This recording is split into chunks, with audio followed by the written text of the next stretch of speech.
Good evening, everybody. First of all, let me congratulate and thank Cheah for setting up this new research institute and the colleagues in JCI for organizing this seminar and giving me a chance to talk to you. Now, I will be picking up from where Professor Perkins and Wing left off just now. But I would like to start with one very basic question. It is, what do we want to do going forward? If I pick on the analogy of car, we are not driving a car. We are actually driving a racing car in a Formula One circuit. Okay? Because if we are just driving ourselves, the speed does not matter. But if we are in competition, if we maintain the speed, somebody else improve and drive faster, we are thrown behind. Okay? But Formula One is, after all, just a race. The stakes are different. I remember in late 70s when I first came back and joined Bank Negara, Korea was very much behind Malaysia, and I remember they sent a delegation to our economic planning unit to learn how we do deep planning. But today, if you look at the chart that Wing showed earlier, in terms of the income index, they are well ahead of us. Okay? But even more seriously, very few people probably remember that at the turn of the last century, Argentina was among the top 10 wealthiest countries. Okay? Where is Argentina now? Okay? Now, in an open economy, when there are lots and lots of competition, sometimes it may not be possible for you to stay at that same level. In fact, it is a struggle just to stay at that same level. Okay? I think this is something that not just Malaysians, but ASEAN has to be very mindful of. Okay? Now, the rise of China has been a very good thing. I think it creates, where's the control?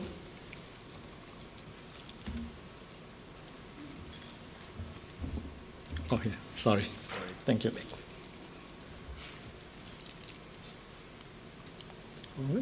No? Okay. China, being large and fast-growing, offers very good opportunities for trade. It joined the WTO in 2001, and the China-ASEAN Free Trade Agreement came into force on January 2010, allowing 90% of all goods to be zero tariff. Effectively, the average tariff on ASEAN export to China became 0.1%, and from China to ASEAN, the ASEAN 6, 0.6%. By 2015, the residual 10% of highly sensitive goods will be cut further. Therefore, if you look at the pace of growth in trade, it has been fantastic. To shortcut time, between 1991 and 2010, it has grown 36 times in 20 years.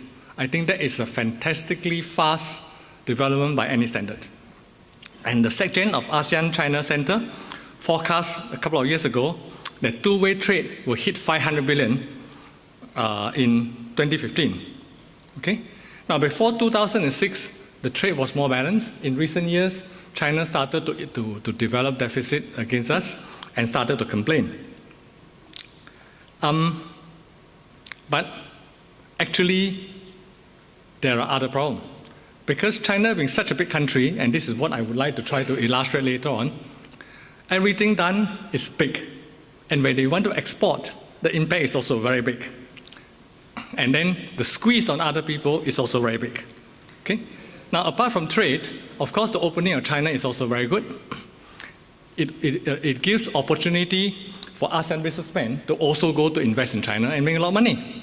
And then now, the Chinese capital are starting to want to come to ASEAN. I think that is also good. Okay? But we need to evaluate the impact.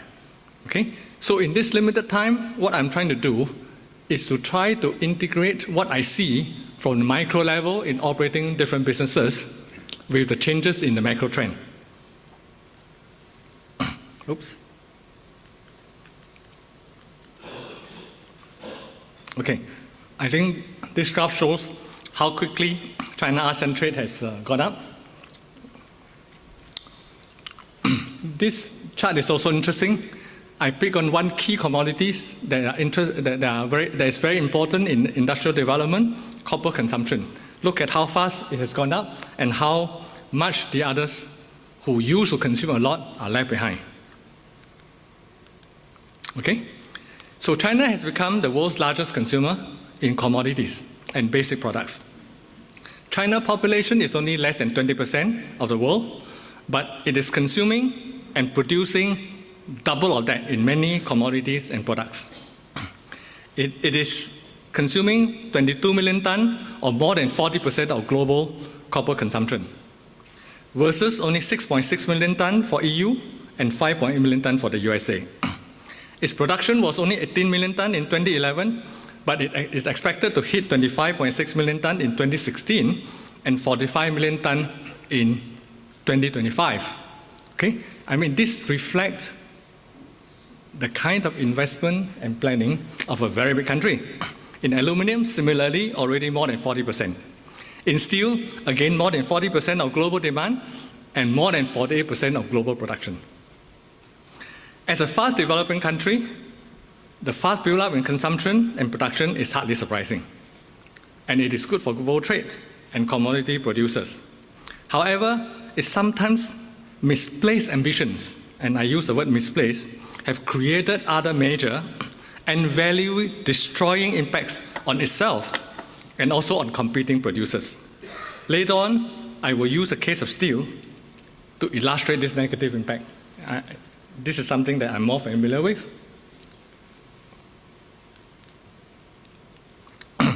Let me first contrast the difference between the rise of China versus the rise of Japan, South Korea, and Taiwan in an earlier decade. The first big difference is the size of population. Okay? Japan was 120 million, Korea 40, Taiwan 20, China 1.3 billion. The other three countries was climbing the industrial ladder step by step in the usual way. Started with light consumer industries, and then more sophisticated industries into metals, into machineries, and then electrical appliances, electronics, and automotive. But in the case of China, it has been able to take 4 steps at the same time. Why is it able to do this? And because it's a very big country, once it started to move, the capacity and the consumption created is so big. Generally, within 5 years, it comes to dominate that particular industry. The key difference is that China has a big population base for the market. China has a very good education system, but China is also very smart. It has been able to absorb a lot of foreigners. Okay?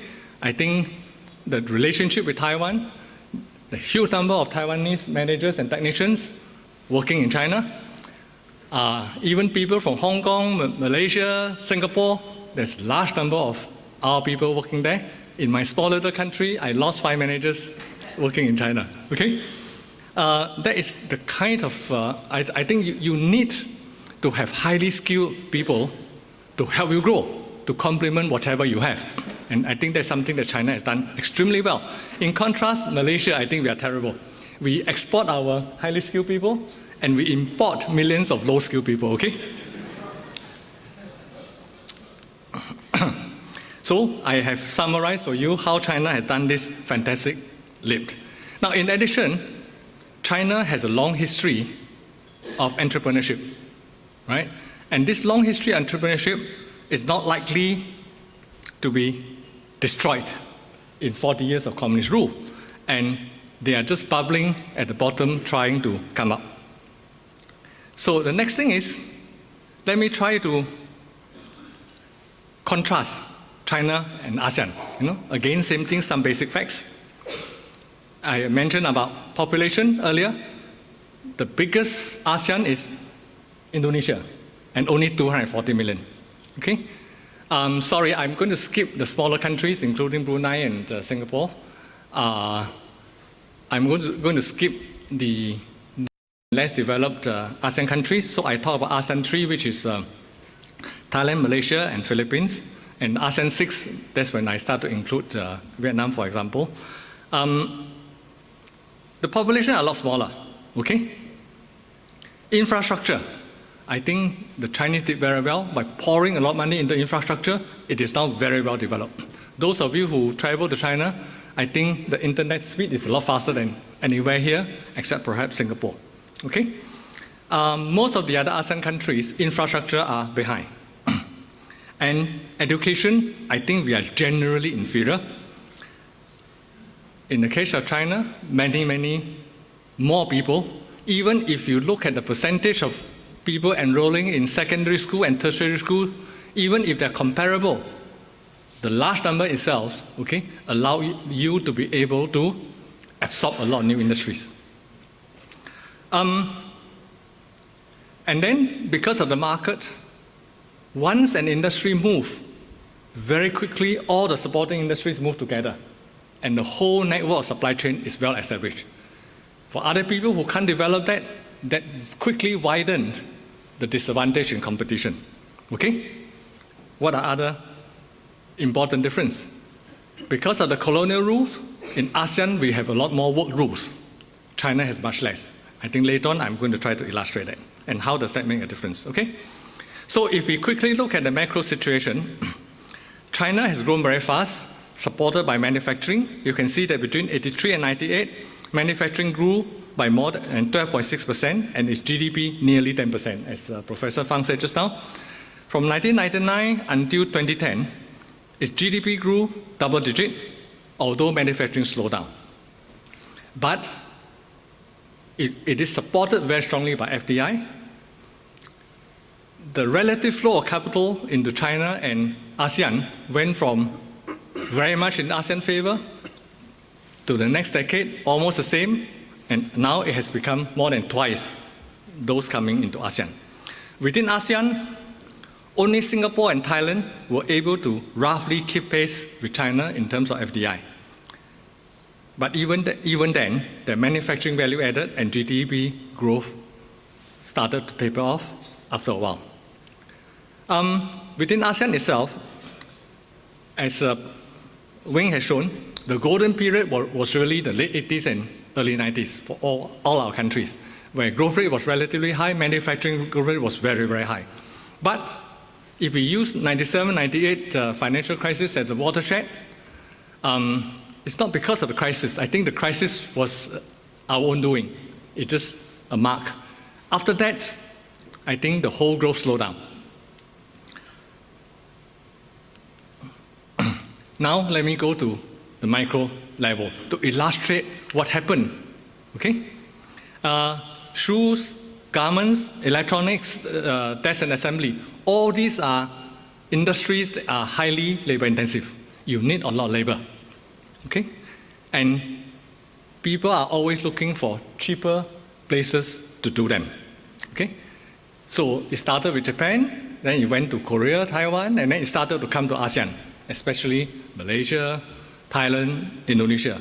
But the minute China opened up, all these industries, zoom, went out very quickly.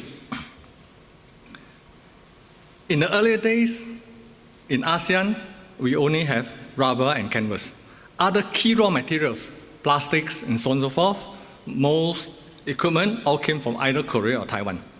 But once China came up, everything got relocated there. And the shoe industries in Thailand and in Indonesia came down very sharply. My family used to run 2 shoe factories and hired more than 1,000 people at one time. We closed a bigger one of 700 more than a dozen years ago, and we just closed the last residue one 3 years ago, okay? And we were the last residue sports shoe manufacturer in Malaysia. Now, before we closed, we did very close tracking. in productivity per man hour, we are actually comparable. Okay? In wages, especially in the coastal area, by now, it is also comparable. So what are the differences? The differences are because of the work rule or lack of it. We cannot enforce piece rate. In China, they are paid by piece rate. Here, we have to work only 8 hours. Anything beyond that is 1.5 times. You work on weekends, double or triple. Okay? In China, there's no such worry. Therefore, the effective productivity difference get widened because of this kind of systemic problem. Okay? And therefore, this combination of productivity and supply chain, I think, forced us to reduce very drastically and quickly. And China became dominant in this very fast and quickly. In shoes, China is now responsible for more than 90% of world supply. Okay? And this same thing is happening in garments and so on in all the labor-intensive industries.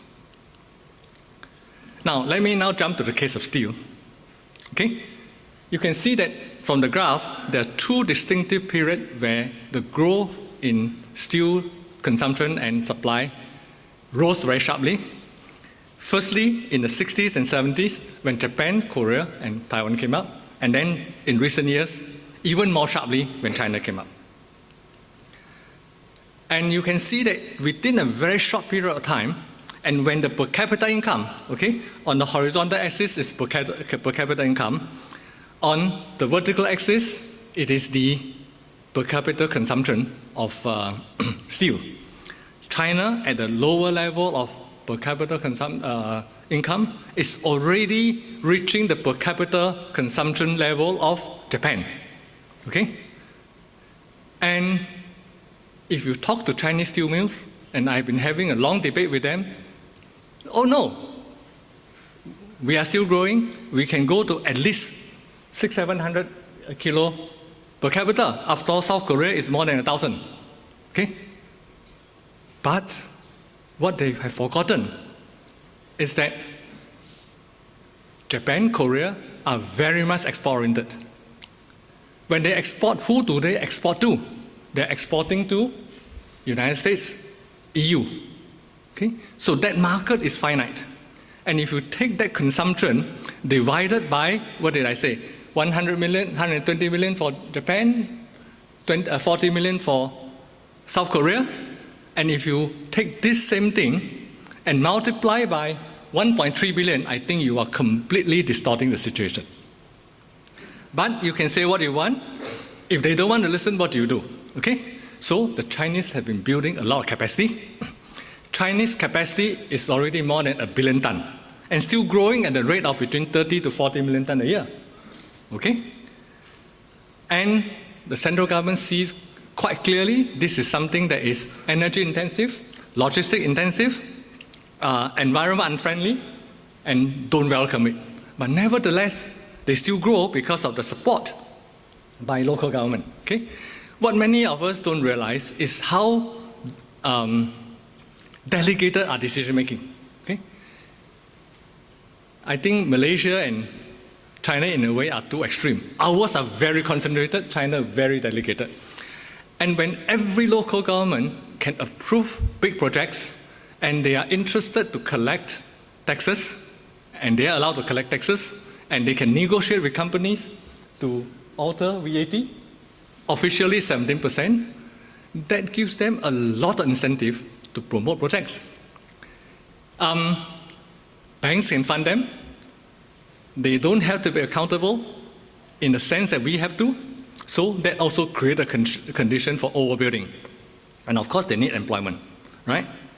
So as a result of all this, I want to show you how the Chinese are impacting on the rest of the country. Okay, okay? And let's use Malaysia as a good example. You can see that on the first chart, in long product, okay, our consumption is growing, but our imports are growing very fast, and our local production, okay, is only growing a little bit. Look at the second graph, second chart, that is on flat product. Demand is growing, import is growing, as fast as, but local production has dropped. When you have this kind of situation, it creates a lot of tension, okay?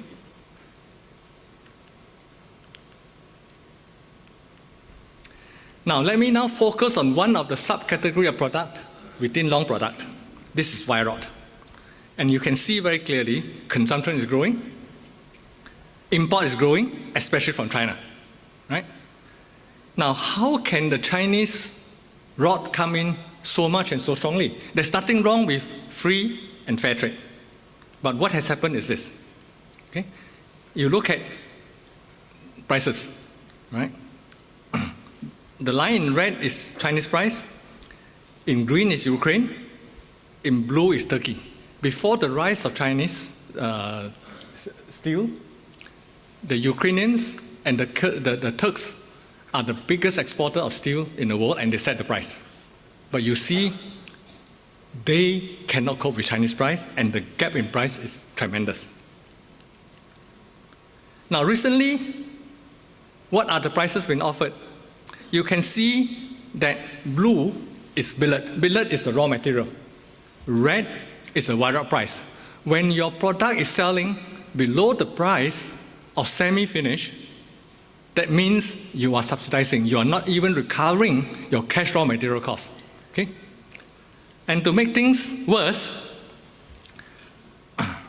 you see that in this little table, I show you what is called carbon steel and what is called alloy steel. The Chinese government policy is very clear.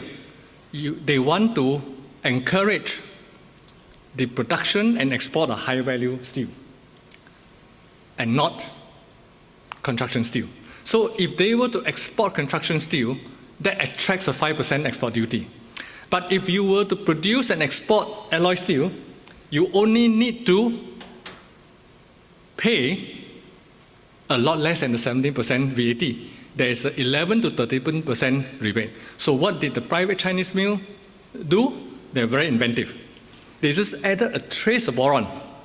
Okay? Because boron is very expensive. It helps to strengthen the steel. So it's declared as alloy steel export, attracting the subsidy. And then when it comes into ASEAN, and other countries, by the way, it comes in as carbon steel. So you see that in every product, before 2010, before 2009, the imports are mainly in carbon steel. But look at what has happened now. The carbon steel volume has dropped significantly, and the alloy steel has gone up very much.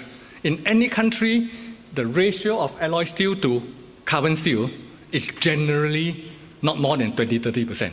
But in this case, it's completely reversed and the volume is a lot more. I think that's how trade is being conducted. Okay?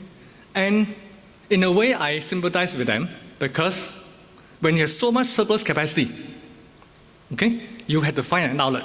But when you are so big and you export in your mind only 10%, it has a huge impact on other people.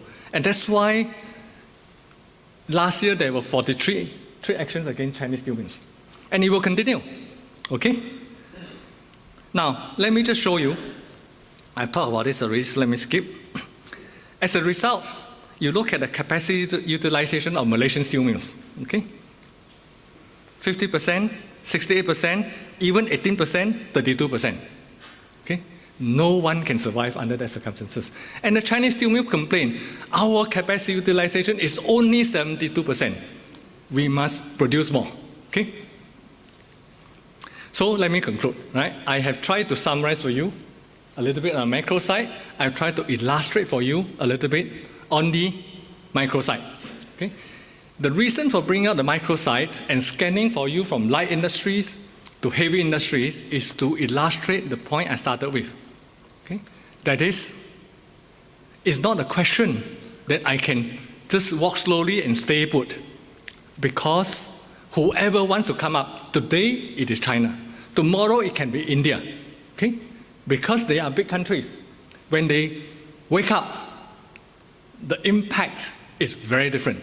In the earlier days when you have smaller countries growing, Okay? There's still room for other people to grow alongside. And sort of, you are better at that, I'm better at that, right? But when you have a big country growing like that, the doors shut very quickly. And therefore, if you're a small country, a small economy, you have no choice but to learn how to move faster. Otherwise, you may not be able to stay put. You may be pushed back. Okay? So the question of middle income trap is important because the circumstances are significantly different.